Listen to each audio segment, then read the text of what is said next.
Voice চেঞ্জের একটা নতুন ক্লাসে তোমাদের স্বাগত জানাই।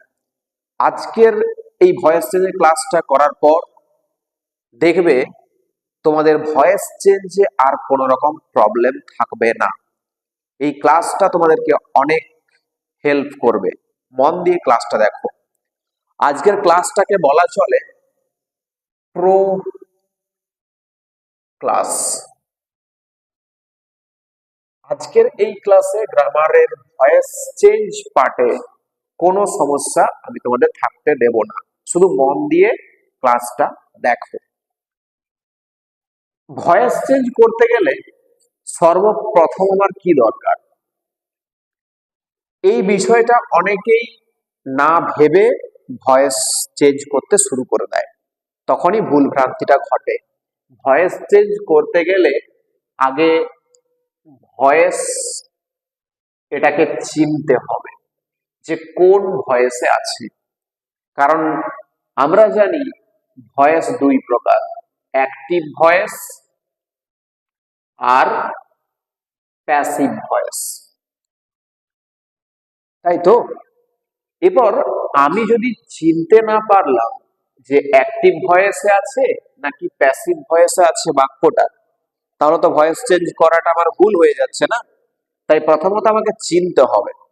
দেখো, প্রথমত অ্যাক্টিভ ভয়েস তুমি সহজেই চিনতে পারবে, প্যাসিভ ভয়েস কিভাবে চিনবে সেটা আগে তোমাকে বলি। প্যাসিভ ভয়েস চিনতে গেলে দেখবে একটা অক্সিলিয়ারি ভার্ব আর তারপর মেন ভার্বটাকে থার্ড ফর্মে ব্যবহার করা আছে। একটা অক্সিলিয়ারি ভার্ব আর মেন ভার্বটাকে থার্ড ফর্ম ব্যবহার করা আছে, তখন কিন্তু প্যাসিভ ভয়েস বলে সেটা গণ্য হবে। এবার এই যে অক্সিলিয়ারি ভার্বটা, এটা কি ঠিকঠাক করে বুঝতে পারছি? আচ্ছা, বুঝিয়ে দিচ্ছি।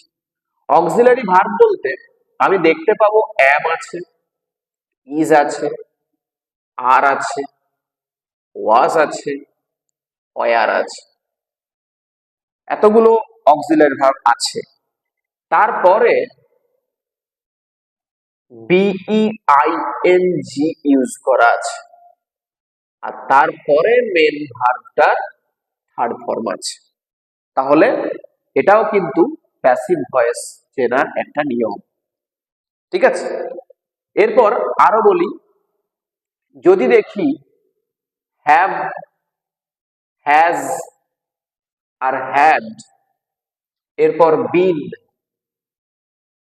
তারপর মেন ভার্বের থার্ড ফর্ম, তাহলেও কিন্তু ভয়েসটা আমার প্যাসিভ ভয়েস আছে। এরপর যদি আরো দেখি মোডাল অক্সিলিয়ারি। মোডাল অক্সিলিয়ারি বলতে can, could, may, might, shall, should, will, would, এরপর বি ইউজ করা আছে আর মেন ভার্বটার থার্ড ফর্ম আছে তারপরে, তাহলেও কিন্তু এটা প্যাসিভ ভয়েস। তাহলে প্যাসিভ ভয়েস কিভাবে চিনতে হবে বোঝা গেছে তো? এই প্যাসিভ ভয়েসটা চিনলেই হলো, অ্যাক্টিভ ভয়েস তোমাকে অটোমেটিক্যালি বলে দেবে যে এটা অ্যাক্টিভ ভয়েসে আছে, কারণ এই স্ট্রাকচারটা না পেলেই বুঝতে পারছি ভয়েসটা অ্যাক্টিভ আছে। ভালো করে বুঝবে। এরপর ভয়েস যে আমি চেঞ্জ করব, অ্যাক্টিভ থেকে প্যাসিভ হোক বা প্যাসিভ থেকে অ্যাক্টিভে হোক, নিয়মটা কি? নিয়মটা কিন্তু বাক্যের অনুপাতে দেখবে। যদি তোমার কাছে বাক্য হয় অ্যাসার্টিভ, যদি বাক্য হয় অ্যাসার্টিভ, সেই অ্যাসার্টিভ সেন্টেন্সের ভয়েস চেঞ্জের নিয়ম কি? অবজেক্ট বিকামস সাবজেক্ট প্রথম, বি ভার্ব, মেন ভার্বের থার্ড ফর্ম, একটা প্রিপোজিশন সচরাচর বাই, তারপর সাবজেক্টটা অবজেক্ট। এই হচ্ছে অ্যাসার্টিভ সেন্টেন্সের ভয়েস চেঞ্জের নিয়ম। ক্লিয়ার? যদি বাক্যটা হয় ইম্পারেটিভ, সেই ইম্পারেটিভ সেন্টেন্সের ভয়েস চেঞ্জের নিয়ম কি রকম? ইম্পারেটিভ সেন্টেন্সের অনেকগুলো গঠন আছে। যদি গঠনটা ভার্ব প্লাস অবজেক্ট হয় তাহলে let plus object plus be plus V3, এটা ভার্ব প্লাস অবজেক্টের স্ট্রাকচারের ভয়েস চেঞ্জের নিয়ম। যদি ইম্পারেটিভ সেন্টেন্সের স্ট্রাকচারটা do plus not plus main verb plus object হয় তাহলে ভয়েস চেঞ্জের নিয়ম হচ্ছে ইউ আর অর্ডার্ড অথবা রিকোয়েস্টেড অথবা অ্যাডভাইসড।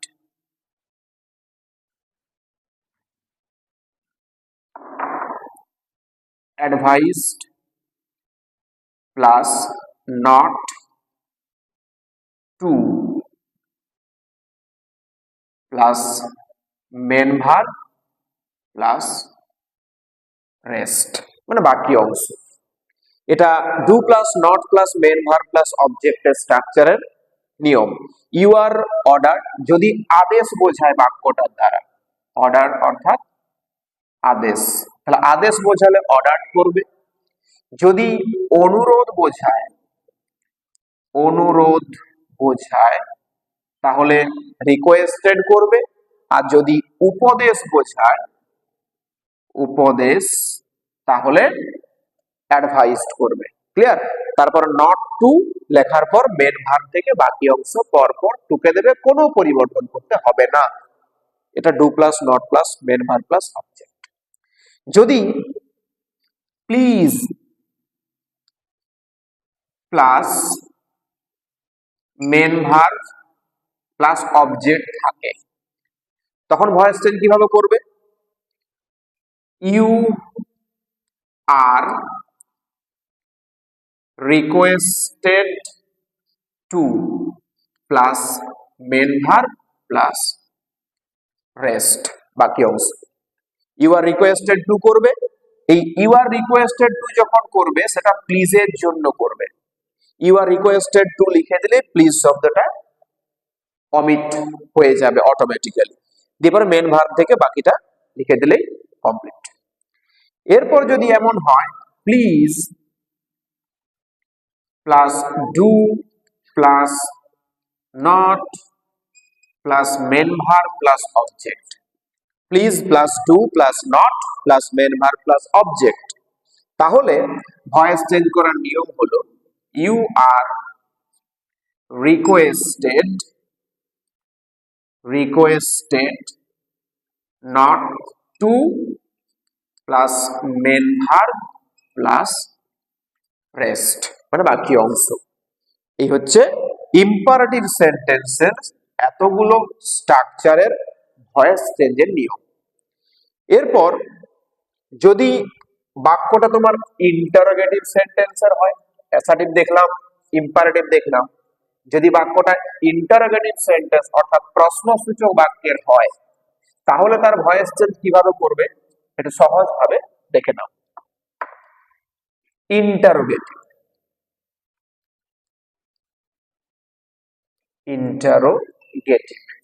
এই ইন্টারোগেটিভ সেন্টেন্সের ভয়েস চেঞ্জ করতে গেলে ফলো করো আগে স্ট্রাকচারটা। Auxiliary verb plus subject plus main verb plus object, যেটা জিজ্ঞাসা চিহ্ন। আর একটা থাকতে পারে WH word plus auxiliary plus subject plus main verb plus object plus জিজ্ঞাসা চিহ্ন। দুটো স্ট্রাকচার, ইন্টারোগেটিভ সেন্টেন্সের দুটো স্ট্রাকচার। প্রথমত অক্সিলারি স্ট্রাকচারটাতে বলি, একটা বাক্য দিয়ে বলছি যে ডিড ইউ ডু ইট। দেখো স্ট্রাকচারটা মিলছে কিনা। অক্সিলারি ডিড আছে, সাবজেক্ট ইউ, দুটা মেন ভার্ব, ইটটা অবজেক্ট, কোশ্চেন মার্ক। ঠিক আছে? তাহলে এই যে স্ট্রাকচারের ইন্টারোগেটিভ সেন্টেন্সটা, এটাকে আমি ভয়েস চেঞ্জ করব কি করে? প্রসেস হচ্ছে, প্রথমে অবজেক্টটাকে সাবজেক্ট করো, কিন্তু বাঁ দিকে একটা শব্দ লেখার মতো জায়গাকে তুমি ফাঁকা ছেড়ে দাও, তারপর অবজেক্টটাকে সাবজেক্ট করো। কি করব? ইট। ক্লিয়ার? এরপর যে অক্সিলারি ভার্বটা উল্লেখ করা আছে সেই অক্সিলারি ভার্বের অনুপাতে বি ভার্বের সঠিক ফর্মটা বসাও। মনে রাখবে, অক্সিলারি ভার্বের জায়গায় যদি ডু ভার্বের কোনো ফর্ম থাকে সেটা অটোমেটিক্যালি উঠে যায়। সেই ফর্মটা কোন টেন্সে আছে সেই টেন্সের উপর ভিত্তি করে অক্সিলারি ভার্বটাকে আনতে হয়। আমি দেখছি ডিড আছে, ডিড আছে মানে বি ভার্বটা আসবে আমার ওয়াজ ওয়্যার। আচ্ছা, যদি ডু থাকতো বা ডাজ থাকতো তাহলে কিন্তু অ্যামিজার আসতো। এখানে ডিড আছে তাহলে ওয়াজ ওয়্যার আসছে। এরপর যেটাকে তুমি সাবজেক্ট বানিয়েছো, অবজেক্টটাকে সাবজেক্ট বানিয়েছো, সেটার অনুপাতে ওই ওয়াজ ওয়্যারটা বসিয়ে দাও। ইটটা কি? সিঙ্গুলার। সিঙ্গুলারের ক্ষেত্রে কোনটা বসে? ওয়াজ। ক্লিয়ার? এরপর মেন ভার্বের থার্ড ফর্ম বসাও। মেন ভার্ব কোনটা? ডু। তার থার্ড ফর্ম কি? ডান। ওকে। এরপর বাই বসাও প্রিপজিশনটা। বাই বসালে তারপর সাবজেক্টটাকে অবজেক্ট করো। ইউ, কোনো পরিবর্তন না হয়ে ইউ হয়ে যায়, শেষে কোশ্চেন মার্কটা দিয়ে দিলে। তাহলে ওয়াজ it done by you. Clear হয়েছে? এই প্রসেসটা অত্যধিক সোজা একটা প্রসেস। এটা ফলো করতে পারলে ইন্টারোগেটিভ সেন্টেন্সের ভয়েস চেঞ্জের কোন রকম কোনো প্রবলেম থাকবে না। এরপর পরেরটা দেখো, WH word plus auxiliary verb plus subject plus main verb plus object. Why did you do it? মিলছে দেখো, WH word why, did auxiliary verb, you subject, do main verb, এটা object। এই WH word দ্বারা interrogative সেন্টেন্সের যে স্ট্রাকচারটা আছে সেটা আমি যদি ভয়েস চেঞ্জ করতে যাই তাহলে প্রথমে যে WH ওয়ার্ডটা আছে সেটা বসিয়ে রেখে দেবে। যে WH ওয়ার্ডটা ইউজ করা থাকবে সেটা প্রথমে লিখে দেবে। এরপর অবজেক্টটাকে সাবজেক্ট করবে, বাঁ দিকে একটা শব্দ লেখার মতো জায়গা ফাঁকা রেখে। তাহলে ইটটাকে সাবজেক্ট করলাম, বাঁ দিকটা ফাঁকা রাখলাম। এরপর বললাম কি, যে অক্সিলারি ভার্বটা উল্লেখ করা আছে ওই ভার্বটার অনুপাতে বি ভার্বের সঠিক ফর্মটা বসাও। ডিড আছে তাহলে আমি কি করব? ওয়াজ ওয়্যারটাকে নিয়ে আসবো, এখানে বসালাম বাঁ দিকের জায়গাটাতে ওয়াজ। সাবজেক্ট অনুপাতে বসবে, কিন্তু সাবজেক্ট যদি প্লুরাল হয় তাহলে ওয়্যার হতে পারে, সাবজেক্ট সিঙ্গুলার হলে ওয়াজ। ব্যাস। এরপর মেন ভার্বের থার্ড ফর্ম দেবে ডান, তারপর বাই দেবে প্রিপজিশন, দি সাবজেক্টটা অবজেক্ট। ইউ ছিল, ইউই থেকে যাচ্ছে, কোনো পরিবর্তন হয় না। ব্যাস, clear? Why was it done by you. এই হচ্ছে ইন্টারোগেটিভ সেন্টেন্সের ভয়েস চেঞ্জ করার সহজতম একটা পদ্ধতি। এই পদ্ধতিটা মনে রাখবে, অনেকটা কাজে লাগবে। এরপর আমি কিছু বাক্য তোমাদের জন্য প্রেজেন্ট করেছি, বোর্ডের বাঁ পাশে দেখো। এই বাক্যগুলোকে কিভাবে এই নিয়মগুলো সাহায্যে ভয়েস চেঞ্জ করব একটু মন দিয়ে